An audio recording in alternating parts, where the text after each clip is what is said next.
Vegans. I'm Mariquita Solis, vegan empowerment coach, and thank you for joining us, everyone.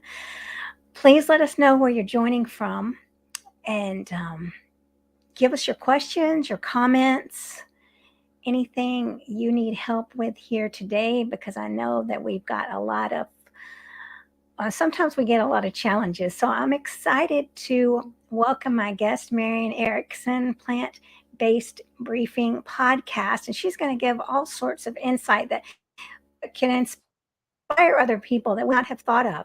So if you're here watching, please make sure to give StreamYard permission to use your name. And if you're watching on YouTube, hit subscribe, please, and like. And well, sit back and get ready to hear about these reasons that Marian is going to share with us and this insight that she has learned from having her podcast and talking to so many people. I'm really looking forward to this. So welcome, Marian. Thank you for coming. Thank you. My pleasure. So you tell us about you and how tell us your vegan journey and how you became a podcaster. Okay. Like, I guess many people, when I was a young child and I first learned that what I was eating was an actual animal, I was horrified. But my mother told me, well, they're raised for that. They wouldn't live otherwise. So I'm okay, whatever. It still bothered me, but it's what we did. It was what everybody did. I grew up outside of Toronto and would always see trucks with animals, especially the chickens. I'd see them going, on the highway, and I knew where they were going.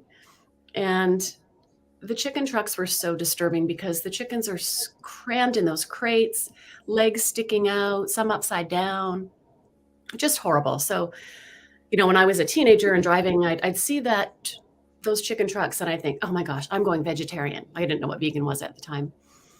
And then I'd go into McDonald's and get a, chicken sandwich. Like, it didn't last. But it was always there, the compassion for animals and knowing it just wasn't right. When I went to get my open diving certification, I was living out in Vancouver at the time, and we were underwater with the dive master, and he picked up a Dungeness crab and held it up for us all to look at. So there's, 4 or 5 of us and the dive master underwater, right close, looking at this crab. And the crab was, to me, I assumed, terrified. And I thought right then and there, I can never rip your leg off and suck the meat out of you ever again. So I stopped eating crab. And that was in my early 20s. And I was thinking about going vegetarian again. And I had a friend say, well, don't you wear leather shoes? Don't you this? Don't you that? You'd be a hypocrite. So I let that argument win over, and I didn't bother going any further than the crab. But then my wise sister told me the starfish story, where there's somebody walking on the beach and there's all these starfish washed ashore, and like tons and tons and tons of them. And he picks one up and throws it back in the water and then walks along and picks another one up. And somebody says, what are you doing? You can't save them all. And he said, well, I saved that one. So basically she said to me, do your part, go vegetarian. And, if you can't do anything, it's better than doing nothing. So I was vegetarian on and off for about 20 years, still didn't know the truth of anything. I didn't bother to research or educate myself on the real harm that was done to animals, especially for dairy and egg industries. And I say on and off as a vegetarian because I kind of hit a wall after about 12 years.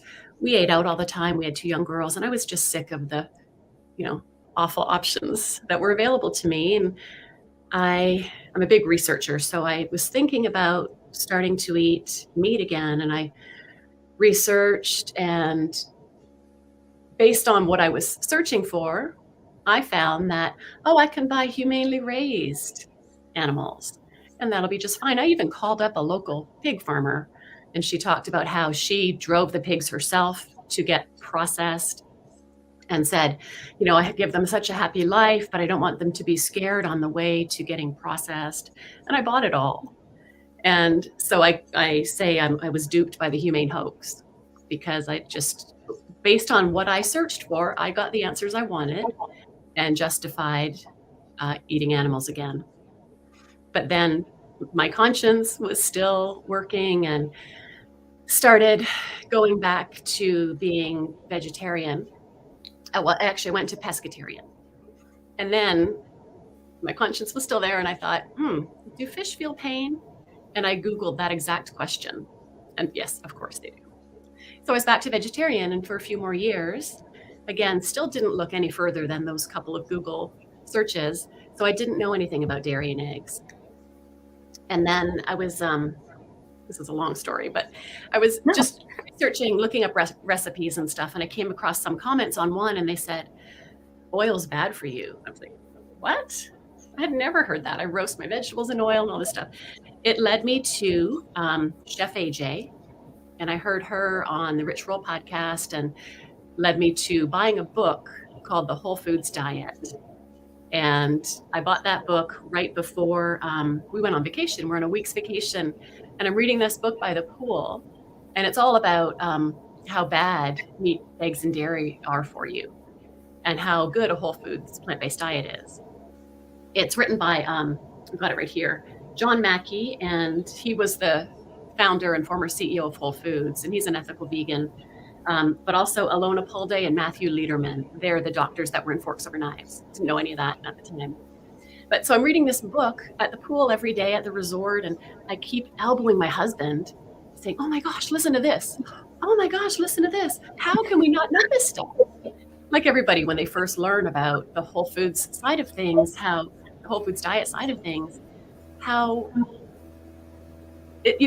our diets are killing us, literally. And how do we not know this? And how is it promoted? And how's our government? I was just blown away. Anyway, we came home from vacation, cleared out the pantry, the fridge, everything. We were vegetarian at the time, so it was just the dairy and eggs and the processed stuff, and went whole food plant-based right away. And I had no idea what to cook. So that sent me on a journey of researching, recipes. And I tried every single meal planner, where it tells you what to cook for the week and you prep your meals and stuff. Tried pretty much all of them, and basically was learning how to feed ourselves, feed our family. And I in my research, kept listening to podcasts as well. I would binge them all. And every once in a while, people would put on somebody talking about the environment or animals. And I was horrified, because I'd never, ever actually bothered to look. But I was horrified at the actual truth, and was so plant-based for about 6 months. And then I heard an animal rights activist speak. I was at a plant-based food conference, and they brought an animal rights person in there to help people understand, so they kind of stick to the whole food plant-based way of living. Because once I know the truth about the animals, there's no going back. So after listening to that animal rights person, and I'd heard a few on podcasts, like I mentioned, it's like, okay, I'm not plant-based anymore. I'm vegan, and I have to be active. So that was kind of I call that my vegan anniversary, 6 months after going plant-based. So long story, but a couple things were that I never did educate myself. And that prevented me from, taking things further. One other thing too was my sister went vegan a few years before I did. I even went plant-based, but she had also done all kinds of different diets. Like she gave up bread and carbs for a while. And I just thought, I didn't even know how to say it, but it was vegan. And I just thought it was another weird diet thing she was doing. I didn't bother to ask her, and she didn't bother to tell me. So to me, that could have influenced me years ago. But that's why I think too, that's why it's so important for me to share the information with people. Now, when I first went vegan, I was one of those people that thought, now that I know the truth, as soon as everybody else knows it, we're going to change too. And it was so depressing and frustrating and infuriating that everybody didn't, and they just weren't ready. People won't change till they're ready, and I'm an example of that too. So. Well, I love what you're saying, and I love the way you brought in the plant-based, the whole food plant-based, and then the vegan, because I know there's a lot of strife with with those names, like someone saying, oh, well, the whole food plant based, they don't really care about the animals, or, and I think that's a stepping stone towards veganism many times. It's not that they don't care, they're not aware. And that's, and they most, I'll have so many friends that were whole food plant based, and then now they call themselves vegan because they begin to learn, and it's okay. I mean, I think that's great when people are whole food plant based, and for us to cast judgment as vegans, I think that's so detrimental, because if they're eating whole food plant based, they're saving animals' lives. So why are we not celebrating those people? So I'm so glad that you brought that up. Yeah, that was my entry point. Absolutely. And I would Yeah. not have looked into the animals before that.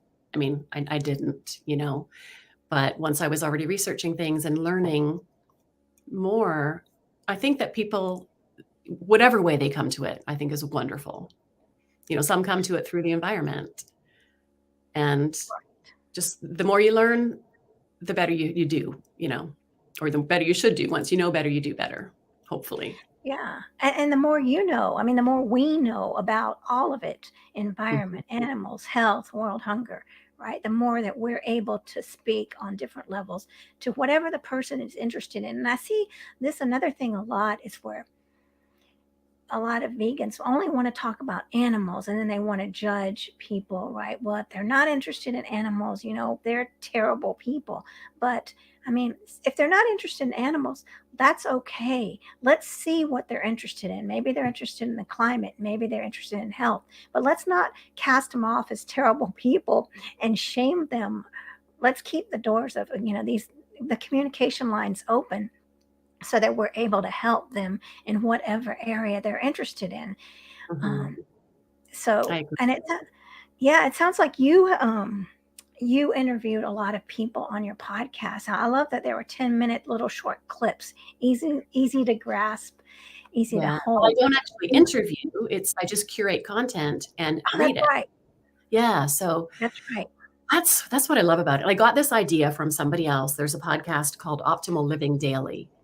And I'd been listening to that since it first started, and they spun off and did Optimal Health Daily and Optimal Finance Daily. And essentially that's what mine is modeled after, where they read different blog posts and articles on the Optimal Living Daily is like personal development and things. And when he started that podcast, Justin Malik, I loved it because I didn't have time to be at my computer, but I could be listening, driving the kids somewhere, walking the dogs, whatever. I could listen to it all. And I listened to podcasts at like almost 2 times speed, depending on who's speaking. So I just whipped through them so fast. And I just loved being able to consume that information on the go. And I always thought, wow, I wonder if I could do something like that. But I had no ideas on what to do. And gosh, it was 2017 or 2018 where I started doing voiceover for my business for work. And I got this is my recording booth behind me here, and so I got the technology down, and I actually do that for a living. And then since I was researching so much to learn about whole food plant based and then veganism, I don't know if it was my sister or I got the idea to start sharing this stuff in the very same format as the Optimal Living Daily podcast. So I reached out to Justin Malik and said, I'm thinking about doing this just as a service project. I'm not competing with you at all because it's all around plant-based and vegan stuff. Do you have any suggestions? And he was so kind, and he gave me ideas on how to reach out to people, and it was wonderful. So I started working on that. First, I started looking for actual blogs. And I was Googling, plant-based blogs or vegan blogs, and it was all recipes that came up. And I thought, oh, maybe there's not enough info. Like maybe I can't do this. But then I realized that my email inbox was full because I subscribed to Nutrition Facts, Forks Over Knives, Vegan FTA, like all these newsletters I'm getting. I was like, oh, maybe there is information. I just wasn't looking for it correctly. So I have now. So I reached out to people and said, I'm looking to share your information. I'm not making money off of it. It's just like a retweet, essentially, because I'm narrating it. It's just the same as me sharing it, emailing it or tweeting it out to somebody. And everybody was on board. Sailash Rao was one of the first people, and he said, absolutely anything on the Climate Healers website, it's meant for wide dissemination. The more, and he said something like, the more we all succeed, the more we all succeed. We're all in this together for the same reasons. So now I have something like 35 or 40 what I call contributors, who's basically people who've given me permission to share their content. And I'm blown away because there's so much great information out there. I'm always wanting to share it. And I have such a backlog. Like, I see new stuff. And, I got to put this in there, but I still want to do this one. There's so much. So I had a friend say, well, it's kind of sneaky what you're doing because you call it plant-based briefing, but then you have stuff about what it's like to be a slaughterhouse worker, what it's like to be a farmer. That can be controversial for vegans, but they've got their issues too. Environmental stuff, pandemic, zoonosis, biodiversity loss. There's so many things that I'm putting in there, and said it's kind of sneaky, but you're getting people in who maybe are interested in plant-based, and then they're learning this other stuff. But that's exactly what my path was. So, well, I love that. And I want to hear about, some of the big moments for you, because we have a lot of people in my group, and including myself, a lot of people everywhere that want to know, how can we inspire people that seem so firm? What is some new techniques, or what have you learned in this wisdom that you've been cultivating? I love it. So can you please start sharing with us? sure. Mary? I'll pull up my list. Now, by the end of next week, I'll have 400 episodes. So it's hard for me to remember all the details, honestly. I was going through them. And honestly, there's one that I recorded a while ago. I'm like, this one's really good. And I recorded it. And by the end, I'm like, that sounds familiar. I had already done it. So I didn't have very good tracking, so I've cleaned that up so I don't re-record things again. I didn't publish it, thankfully, but yeah, so I've got 400 episodes, and I've got my list here. I'm going to pull up and just scroll through. Okay, but great. I tried to do it like, because like I said, it's called plant-based briefing. So I try to do a lot of the whole food plant-based stuff, the benefits, success stories from nutrition studies, and forks over knives. Like, those are always so motivating, I think, the health success stories. Yeah. But there's so many of those as well. But so when I started, it was How Not to Die from Heart Disease by Dr. Michael Greger. Even, plant-based diet versus vegan diet, what's the difference?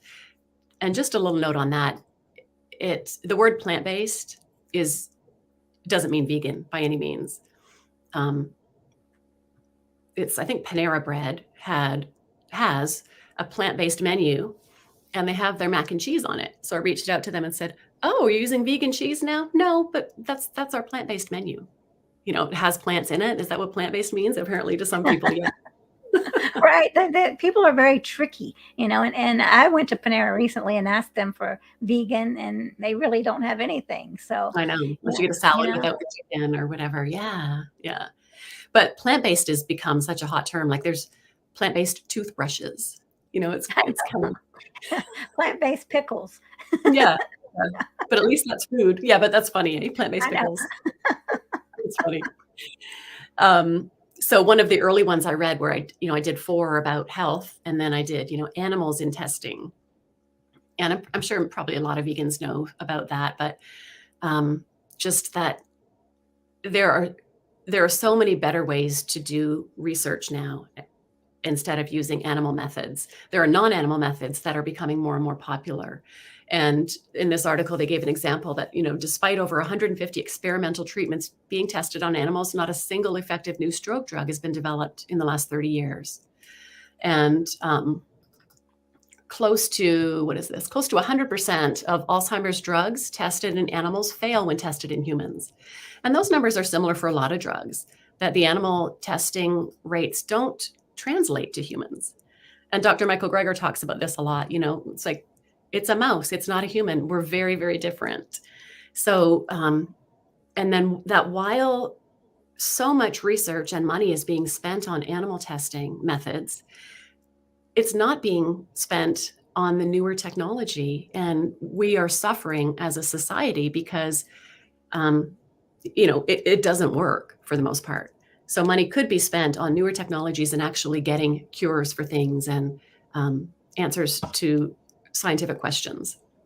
There's a really good documentary, 15-minute documentary called Testing Methods, about students who are forced to do animal testing in their science programs, and how it's just basically just cruelty. Like there's no benefit to it. It's unbelievable.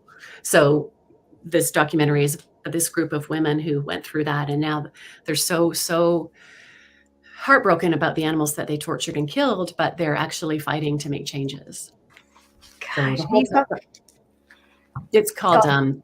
Test Subjects, and it's just Test. so short. Test Subjects, 15 or 16-minute documentary on YouTube for free. Okay, Yeah. I'll check that out. And I remember that reminds me because actually was just in a class with Chef AJ, and she was talking about her. I think it was in school where she had to cut off a head of a salamander, and the salamander, that was the shift, right? Mm-hmm. She, I mean, she was a young lady, and I'm sure she was like, I have to do this because I'm in school, and Yep. but yeah, I mean, that's really sad that people are put into these positions, and goodness. I mean, more than sad. I mean, of course, not to mention the animals, which is horrific. But Yeah. yeah, When I was in thank you. high school for a biology class, we did crawfish. We dissected crawfish, and I hated it. And I've heard that they do pigs now and stuff like that. It's horrible. But there's also better. There are better non-animal methods now, where studies have shown that the students learn even more from that than when actually they're dissecting an actual animal. And in some states, the schools have to give children the option, let them know that there is an option to not participate in an actual animal dissection, and give them an option for one of these non-animal methods. In our state, that's not necessary, but my daughter happens to be in grade 11 right now, and she has biology. And so, of course, I'm all over that. Like, you have to do dissection and everything. And she spoke with her teacher about it, and the teacher said she doesn't have to. She can either participate fully, she can participate by watching a partner do it, or she can step out of the classroom and not participate without impacting her grade. But she doesn't get a non-animal method, so she just doesn't get the learning, So I mean, with technology today, there should be easily, non-animal methods. My goodness. And I mean, I remember that. I remember that horrible smell of formaldehyde, and just in that biology class. And I remember just disrespectfulness towards that living being, right? yeah, Because now we've turned it into something and not a living being that has exactly. never even had a life. Yeah, It's really exactly. sad. And that's what we're raising no wonder we become hardened. I mean, right there is just another way that we harden ourselves to a sentient being. Absolutely. It's just a thing. And I mean, these are 15, 16-year-old kids. They're not going to be, they're going to be what they are. But Right. it Yep. reminds me too of school hatching projects, which I didn't experience as a kid. But in the spring, teachers get eggs and put them in an incubator, and let the children learn about hatching. And then these chicks, what happens to them? So it's a big issue where teachers want them, they'll call up sanctuaries, and in the spring, sanctuaries get a lot of phone calls with the teachers trying to do something humane with these chicks that have been born. But a lot can't just take these on. And again, the non-animal methods, there are things that will much better teach young children, about the embryos and eggs and hatching than actually, having live chicks hatched. So it's just tradition, and there are better solutions. Right. I mean, it's time that we that we move up here. We're not living in the caveman era, right? So why are we Right. so stuck on these caveman beliefs? Of Yeah, Yeah, it's time to move forward. for sure. So I'm going to scroll through my list here. There's some, I've done a number on which eggs are ethical to eat, and backyard eggs, are those ethical, things like that. And I didn't realize, probably vegans know this, that eggs, even if they're backyard eggs, if they were purchased, they're purchased the chicks from hatcheries, right? If you buy them at Tractor Supply or whatever, those have come from hatcheries, which are so incredibly inhumane, because all the males are killed right away, either macerated or stuffed in trash cans on top of each other, suffocating below their siblings or whoever. Totally awful. And I didn't realize also that the chicks, when they're not macerated, probably when they're macerated too, but the ground up chicks and the ones that are just put in trash bags to suffocate, those are not just thrown out. Those are used as feed at aquariums and things like that. I heard an aquarium worker talk about getting a load of bags of chicks from a hatchery, and there were some still alive in there. Just heartbreaking. So even That, backyard eggs, it promotes the hatchery industry. well, So, that's really good to know because I hear about that a lot, and people feeling good about that decision. So mhm, mhm. And even still, the hatchery industry, even if the males weren't killed, um, we're separating the families. I mean, hens are great mothers. The chicks, they communicate with their chicks while the chicks are still in their eggs. So the chicks know the mother's sound, they know their siblings' sound. Hens are great mothers, and roosters are great fathers. Like they actually look for food, and then they call everybody over. I mean, we shouldn't be messing with them. We shouldn't be separating them. Same with turkeys. You know, turkey hatcheries and the way that they impregnate, it's horrific because they are so large that they can't mate naturally. So they force the males to ejaculate. It's horrific what they do with turkeys too. that is so sad. And I was actually recently at an animal sanctuary, and I was getting figs for the chicken and the roosters, and so I gave it to the rooster, and then he would give it to the chicks, and that was so sweet. Isn't that nice? Right? And why are we tearing families apart? My gosh, where did we become this? Someone that could do this. This Exactly. dominion is just horrendous, and that's not what it's about. Dominion is about caretaking Mhm. others that are not as that need help. I mean, these are animals. We could say, oh well, they're not as smart as us, but I mean, again, like we can't we we don't have the same characteristics or qualities that like squirrels or fish have. They're smarter and able to do things that we can't. I mean, why are we putting ourselves above animals? Right. It's horrible. Uh, Why is intelligence even a factor? Do we say humans who are less smart deserve to be abused and exploited? No. my gosh, I know. I mean, we're not acknowledging their amazing capacities and skills. Yes, Right? We're just like, okay, well, we're better, so we get to do whatever we want with you. Too right. bad. It's just, I don't know what has become of us, of the humanity. I It's really know. And sad. so much of it is tradition and culture, um, whereas some other cultures, never did start that way. But one post I read was from Dr. Will Tuttle about how we've been indoctrinated since birth by our parents, by society, just to believe that this is okay. And everybody is sharing the same message. So um, the more that we wake up, essentially, the more and more we're going to impact others.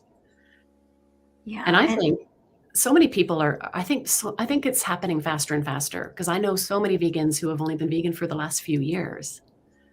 it is So, happening faster and faster because I mhm, just last night at church, the lady I sat next to at the dinner we were eating, and she wanted to know about veganism, right? And I had brought my friend who's working on it with me. So there was my friend Elizabeth and this other lady that I met, Robin. And so I was, really helping Robin. And then my other friend, John, who's really into whole food plant based, came over and talked to Robin also. And then the lady across from us was 82, looked 62, and her name was B. And she's running every day. She's doing Tai Chi and another form of like martial arts. And she said, look at me. And I want everyone to see this is who you can be when you're eating whole food plant based. So I was thinking, that's and then I met the lady from the Earth Care Ministry at church last night, and I wanted to know, are you in line with the eating part? Because I mean, a lot of people say they're environmentalists, but they're not eating right. But she was, and we talked for a long time. So I was like, oh my God, gosh, when I went home, I was feeling so empowered that,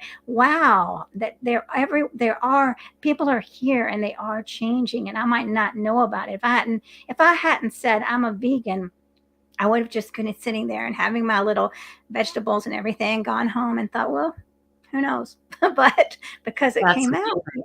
yeah, it is Yeah. amazing. It's wonderful. So I think shifts are really happening. Um, and I had talked to Dr. Will Tuttle also yesterday, and he is hopefully going to come to our church and speak. And that would be really exciting. And I love what he said because he's so peaceful. And I interviewed him recently, and he said, I love the factory farm, the slaughterhouse workers. And that just shows that he wants to spread love to everyone so that those people are healed. And when the slaughterhouse workers are healed, they won't be doing that. He is so powerful and so beautiful. So I'm glad you brought him up. He's amazing. That amazing compassion is what we've got to share with other Yes. people. He's amazing. He did a talk here in Hickory as well, and a friend and her mother came, and at least in this talk, he came at it from a different angle. A lot of it was about the toxins, the biotoxin accumulation, especially with fish. He's like, if you're going to drop anything, drop fish first, because the toxins are ridiculous. And that totally spoke to my friend. You just don't know what's going to speak to people.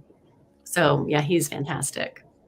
Yeah, and you're right. You don't know what's going to speak to people. I've been eating with a friend of mine. I've known one of my friends for years. He knows who I am. And he's watching, and I talk about it. And then he just called me up the other day, and he must have seen an article, and he said, "Wow, I really see the impact of it now."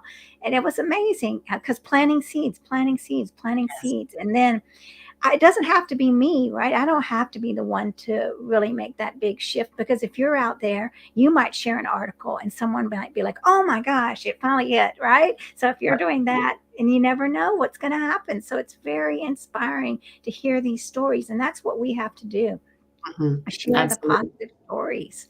So, Yes. yeah. Yes. And that's what I try to do in the podcast is I try to do the health stuff and then success stories. And then when I put one in that's just awful, like sometimes I'm crying reading them and I have to keep backing up and try not to cry. Then I try to do some light stuff again, to keep the inspirational stuff in there. But I did a couple on something I hadn't thought about before, but dietary racism is another reason to live vegan. Especially with dairy. And switchforgood.org, they're a great organization that's fighting that. And I think the term, according to Switch for Good, was coined by Dr. Milton Mills. He's in a lot of the documentaries, but it's basically that something like 70 to 95% of BIPOC people are lactose intolerant. And here in the United States, dairy milk is part of the national school lunch program. Schools have to serve milk in order to be reimbursed, and children have to have a note from their doctor to not get cow's milk. And Switch for Good is fighting that and lobbying the government and all this kinds of stuff. But that's a form of dietary racism when people who aren't bothered by lactose intolerance, white people, mandate, put it in the food guides, mandate schools serve milk. I was kind of surprised to learn that one. Gosh, And you know what? Yeah, I just heard him speak at the Main Street Vegan Academy that I was attending, and he was amazing. And what he did bring that up, yeah, and he said basically that how we're the children are going to school and we're teaching them, like when you get out of school, here's going to be your statins, here's going to be your high cholesterol medicine, here we're setting you up for all these things, right? We're getting you ready with all this meat and all this milk and everything. And so we're just setting you up for this. And I thought, yeah, oh my gosh, yes.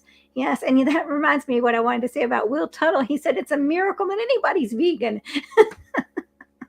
Because he said, like, the fact that we're just brainwashed with meat eating, and that's what Dr. Will Tuttle was saying. It's a miracle that anyone's vegan from all this right. brainwashing and all these myths that we've been led to believe, that we can't live without milk, and that our bones are going to be depleted and they're going to be breaking. My gosh, it's just like all these, I mean, all this these facts that aren't even real. It's Mhm. terrible. And how do It we is go up terrible. against them as vegans? Because Mhm. this is what people have learned. Yeah, and it drives me crazy listening to mainstream media, like even on NPR. Yesterday, there was a discussion about prostate cancer, and they were talking about how the screening is the only thing that's going to prevent it. And first of all, it doesn't prevent it, it catches it early. But there's no talk, of course, about actually preventing it with your diet. It's just people's minds don't even go there. I know they don't. And I went to the doctor when I went to the doctor a couple of weeks ago for just a physical, and I was looking to see if I saw anything about plant based, anything in there. Mhm. No, there was a pamphlet, of course, about a drug. If drug doesn't work, well, this one would work better. And Mhm. then I actually had my Main Street Vegan book with me, and the little guy across the counter asked me about it. He said, "Oh, are you thinking about being vegan?" And I told him I'm in Main Street Vegan Academy and Whole Food. I'm really learning a lot. And he was interested. He said, "Yeah, you're right. Diet can be the cure." And so that was wonderful that he knew, right? He knew. And when he left, Mhm. he mentioned my book again. How was the reading going? And I said, "Well, that's why I'm leaving here without any health issues." There you So go. that was Mhm. wonderful Mhm. that to carry that book with me. You never know, right? That is People are going to interesting, do yeah. that. Yeah, that is interesting. And you know, most doctors don't know anything about nutrition. They're not taught it in medical I school. That's know. starting to change slightly. But the one thing that I wondered about was nutritionists because or dietitians, because I mean, they're studying nutrition and diet. Why aren't they being taught that? Their curriculum is largely funded by big food, and they're basically being taught science, nutrition from the 1950s. So they're not taught the new stuff. It's amazing that dietitians actually get this message. I've got one episode queued up for next week about that very thing.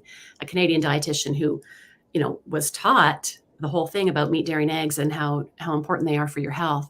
And she later stumbled upon the truth about those foods and has since changed her practice. But, doctors and dietitians are not taught the newest research and science. That is So so amazing because I've wondered many times about nutritionists. Why are they still pushing meat and dairy? And so I wrote it down, tried to write it down. They're funded by Big Food 1950s information. Is that what you said? yeah, yeah. Isn't that Gosh, yeah, crazy? it's incredible, right? Yeah. And I just recently found a new vet, and by the miracle of God, asked her about a vegan diet for my dog, and she got me vegan recipes. I mean, this is in a little town in Georgia. She was so progressive that she didn't say, "Oh, well, no," right away. Uh, and that she sent me the recipes with tofu and vegetables and everything. And so that's just astounding. That says that we're making strides, that she wouldn't even say what's vegan. True. I've done a couple episodes on veterinarians, like why aren't veterinarians vegan? Right. I mean, that's pretty bizarre that they eat their patients, it's kind of weird. Um, Yeah, it is. and And I wonder that too. yeah, yeah, yeah, it's very odd. But again, it's the same conditioning, the indoctrination. But I've done several episodes on vegan diets for dogs and cats. And I first heard about vegan diets for dogs, but was told that cats can't be vegan because they're obligate carnivores and they need taurine, etc. But as it turns out, it's not the it's not the ingredients, it's the nutrients that are what matters. And commercial cat foods that tuna based, my cat loved anything seafood, but especially tuna. That's not natural. Cats aren't going to go and catch a tuna. They're also not going to eat a cow or a pig. It's just all of that is not natural. Many of those animals are allergens to both cats and dogs. Cats and dogs are getting the same diseases that we get now. They get diabetes, they get cancers. Why? It's the food. So, properly formulated vegan dog and cat foods are healthier, not only because of the nutrients. They all have, like all the cat foods have added taurine, even the animal-based ones, because it gets burned off in the cooking process. So they all have the right ingredients, all the vegan cat foods, but they're cleaner because they don't have the biotoxin accumulations. I did one episode on cat food slaughterhouses. Anything and everything goes into that. There is roadkill. There are euthanized pets from veterinarians. They've found pieces like of collars from animals. It's the hooves. It's the diseased animals. Everything just gets ground up and fed, to animals. That food also gets fed back to farmed animals. So, what's in your food if you're eating that? You're eating cancerous, diseased hooves, pieces of animals. It's awful. It's awful. And people don't know Yeah. this. Flea collars. Oh my gosh, yes. Yes. Yeah. Oh, Amazing. it's Yeah. crazy. And people feel protected by the FDA, Yeah. It's sickening. I mean, it's sickening the way that slaughterhouse, the inspectors, how their hands are tied, right? When they go into those slaughterhouses, they can't do anything. I mean, the government, the regulations are set up so that they can't do anything. It's just a And facade. slaughterhouse workers, you mentioned that Will Tuttle mentioned them.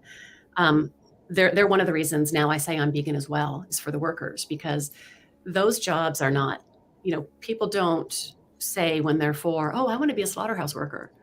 They're often people who don't have another option. And they many of them end up with PTSD. They have to dissociate from it. And there are studies that have shown that it promotes violence in their own lives. It promotes abuses of alcohol. Slaughterhouse work is awful, and it's dangerous. The line speeds are so fast. People have been, lose fingers or hands, or people have been killed literally in slaughterhouse work. It's just horrible. And a lot of people will say, how can somebody do that job? Those are awful people. I think they are less culpable than the people who eat those products. Because if people weren't eating those products, those people wouldn't have to do those jobs. That's true. And the people that are eating the products are separated from that. They're seeing it, right? Yeah. And that was when I read Fast Food Nation. That was the first time I was like, wow, seeing these reading about the slaughterhouse workers that were injured, and then they had nowhere to turn after they were injured, just like discarded. And it's sickening, that big production and push to go faster. So, and then the meat is just so contaminated, right? It's just that push for big money, faster production, and at the expense of people's lives, losing lives in the slaughterhouse. Yes, it's horrible. And that's a great reason that you pointed out for us to be vegan, that people usually don't think about. Right. Like with COVID, the slaughterhouse workers were called essential workers, and they were forced to go in and do their work. With the avian flu, there have been situations just this past spring. I forget the name of the farm. Is it Rembrandt Farms?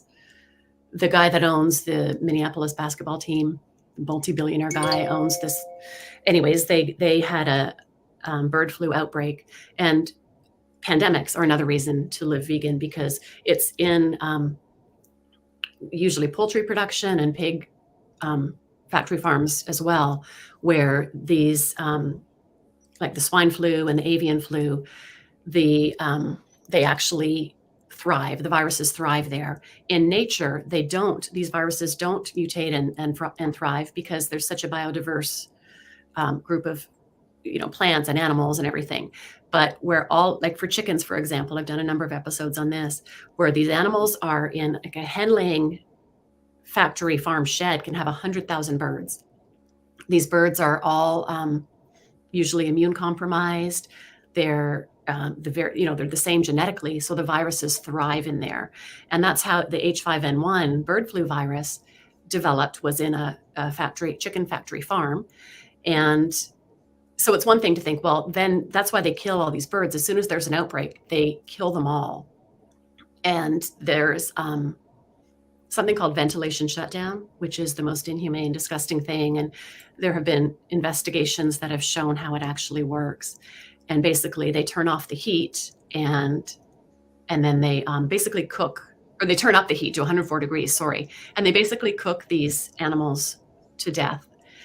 And this farm in Minnesota or wherever it was, the workers who came in to do their processing work, the birds had all just been killed. They had to go in and clear these birds out and put them on trucks, and these birds are sent for compost because they can't be used as food. But I think it was 250 or 450 workers showed up to work that day, and they had to go do this job, going in here with these birds that were infected with the virus, putting themselves at risk. And then they all just got fired because the farm was shut down. So they're just treated like absolute garbage. That is And horrible. Gosh, really, go ahead. I was going to say too, a newer one I learned was farm workers. And I didn't ever have any compassion or sympathy for people who get into farming. But in many cases now, these workers are doing it because they think that they're doing a service. They're feeding the world. They don't usually come into it new. It's usually been the family business, and it's all that they know. And they're really also getting to become indentured servants in a way, with so many large, big food companies owning these farms now, that they are told that they need to purchase all this new equipment, these big sheds, all this kind of stuff, and they owe so much money that they can't quit. And the stress is so high for a lot of these people as well, to try to get the feed and keep the costs down, and the production coming down from the corporations up top. It's incredibly stressful. The suicide rate of farmers has gone up 40% in the last 2 decades. It's just, Gosh. and I haven't seen this documentary yet, but apparently Milked is from about the dairy industry in New Zealand, and it talks a lot about the farmers as well. And they were a bit nervous they were going to get a lot of flack from the vegan community for showing any sympathy or support for farmers. But it just shows it in a true light. Thankfully, there are lots of organizations helping farmers transition to plant farming. There's also organizations helping slaughterhouse workers get other skills so they can get out of that work too, thankfully. Gosh, yeah, thankfully. And I know that the Rowdy Girl Sanctuary, I can't remember the lady's, Renee is her name. And so, yeah, so her family, her husband's family, that generations of farmers, right? And what do you do if that's what you were born into? It's hard. You think that the soil is not, well, the soil isn't going to be okay for farming. So, but then I think of course, she's really helping, like with putting greenhouses, new ideas, how to use this land for sustainable farming. So that's very exciting. And another reason to go vegan, these are great reasons that I was thinking about, is the poor, this is again back to the racism, the poverty-stricken communities that are living in these areas where the factory farms are, and they can't get out, and they can't breathe, and they're having cancer and bronchitis and all these issues. And that's a good reason that's a good reason to be vegan, for these, to stand up for these people that have no choice. They don't have the funds to move. It's so sad. It is. That's environmental racism. And there's a really good clip in Plant Pure Nation, where there's an area of North Carolina where there's a lot of pig farms, and the lagoons, all the waste is just sitting there in lagoons, and then they actually spray it as irrigation. Oh. And this woman in the documentary was talking about how everybody's dying from cancer and things, and the one farmer near her makes sure to spray on Sundays when people are trying to have go to church and then have cookouts and stuff like that, and you can't even go outside, you can't breathe. Those farms and those feces lagoons are not next to a country club by any means. Oh no, yeah, right. You're right. I know they're not. That is so sad. It's sickening. Yeah. And the indigenous people in the rainforest, they're losing their lands and being shot and killed for the land. Yeah. Yeah, unbelievable. Another thing that shocked me that I learned was that I know about animal testing for cosmetics, for chemicals, for different things. But there's also animal testing for agricultural animals to try to make them more efficient. So, like there's testing on what the ventilation shutdown thing at university, or no, what was it? North Carolina State University. Scientists tested chickens to see at what temperature would they basically be cooked. And they sat there, the researchers sat there fanning themselves and drinking cold drinks while they watched hens in these boxes that they could see them, watch to see how long it took them and how much they struggled to die that way, looking for ways to, when they have to cull huge numbers of these birds. There's horrible testing done on animals just so they can be more efficient raising them to kill. Shocking. It is shocking. It's shocking. It's like, oh my gosh. So I'm very thankful again for that dinner I had last night, where people are starting to wake up, and people are waking up. I ran into a friend of mine about a couple of months ago who was vegetarian, and now she's whole food plant-based, and she shared with me her folder about how it was through her work that they offered a free program, like an 8-week or 12-week program. So she was going every week, and she's almost down to her initial weight that she wanted to lose, and not losing it like dieting or anything, but losing it with joy and gusto. And you should see, when she told me about it, she was so excited to share the spices and the new way of cooking, and just the way she felt was it was so wonderful to see. It wasn't like, oh, I'm on a diet and I've got to lose 5 more pounds. Not that kind of energy, but the energy of connection with the earth, because that's what this is. It's connection with all living beings in the earth. So there's a difference. For sure. And my food now is so much better than it ever was. Like, it's amazing. I had no idea that food could be this amazing. I know I haven't. I know it is very exciting because there's so many new ways and new flavors, and I've been making a lot of my own salad dressings without oil, and experimenting with making the vegan cheeses and what flavors I'm going to throw in. Maybe some smoked paprika this time, and maybe something else, right? So it's exciting. It's just a world of new possibilities instead of the same old boring hamburger and meatloaf. Exactly. Just going to quickly look through and see what else. We've only got a few minutes left. Let's see. Oh, how foods are tested for depression. That was a Michael Greger one. I don't know if you've ever seen foods that's, are marketed as maybe helpful in alleviating conditions of major depression. What they do for that is they do the forced swim test on mice and rats. And basically they drop a mouse or a rat in water where they can't keep their head above, and they time how long it takes them to drown. And so they'd feed a rat or a mouse coconut water. And then they happen to stay above water for a little bit longer than when they didn't have the coconut water. So they say coconut water may be helpful in alleviating symptoms of depression, because the mouse wanted to live a bit longer. And Michael Greger said there are thousands of studies that use the forced swim test so they can market their food accordingly. Isn't that unbelievable? Yeah, I'm taking notes too.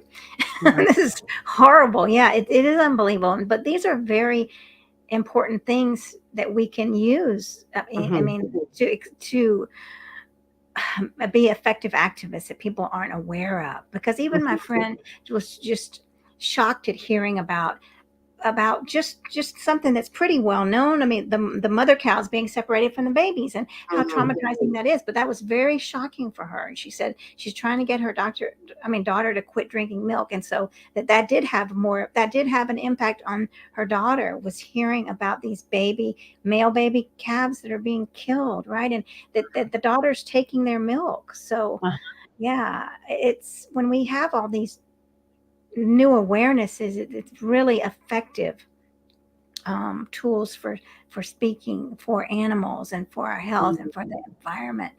So, and one thing I was surprised to learn when I was kind of new in my vegan journey was that I just thought farmed animals lived out their lives and then they were killed to be eaten.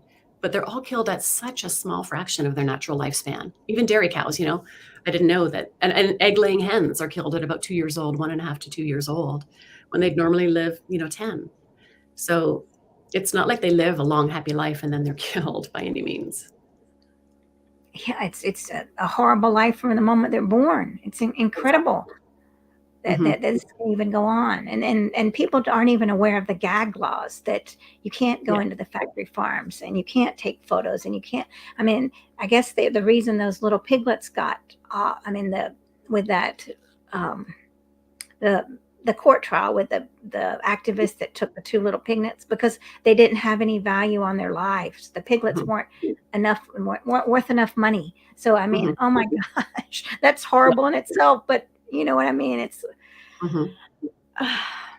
and the little piglets, like, even with the quote unquote humanely raised animals, there are standard industry practices that are far from humane, like cutting off their teeth and cutting off their tails and, thumping any piglet that's born that's like will runt and probably isn't going to live. They're legally allowed to smash their heads on the concrete to kill them and then throw them in the trash. That's okay in a humane certified farm. That's incredible. It's very, very shocking. Yeah. Well, we're working on we're working on this, right? Together, we're working on it, and things are shifting, so that's good. I go into the stores now. Things have really changed in the past 10 years. Absolutely. So, more and more products, more and more people are becoming aware. Yeah. right. But I just love learning all this stuff, and I love sharing it. So there's such a variety, 400 episodes so far. Most of them, I'd say, I don't know what percentage are around the food and the diet. But then there's, animals, farm workers, slaughterhouse workers, zoos, horseback riding, just anything and everything that I come across, I sprinkle in there as well, episodes on those things. Well, that's great. Well, tell everybody where they can get all your information, because I know that a lot of people watch on the replay. So definitely, where can they reach out to you, and where's the podcast? Tell us everything. Okay. So the podcast can be found wherever. If you listen to podcasts, it can be found in any podcast platform. It's called Plant-Based Briefing, or you can find it at my website, plantbasedbriefing.com. Also YouTube, Plant-Based Briefing, Facebook, Plant-Based Briefing. So you can subscribe on YouTube and watch it there. Or anywhere that you listen. Oh, Amazon Music, that kind of thing. So, yeah. Great. And well, I'm really inspired by all this newness to share with people, and the stories that you've told. So, yeah. Well, thank you so much for coming, and I hope everybody listens to your plant-based briefings, because the more information we have, the more powerful we are as activists, and that's right. That's what we need to do, is to learn as much as we can and be kind to other people so that they want to hear us. I agree. So, thank you so much, Marian, and thanks everybody for watching now and on the replay. And have a beautiful vegan day. Namaste vegan, everybody. Thank you. Bye.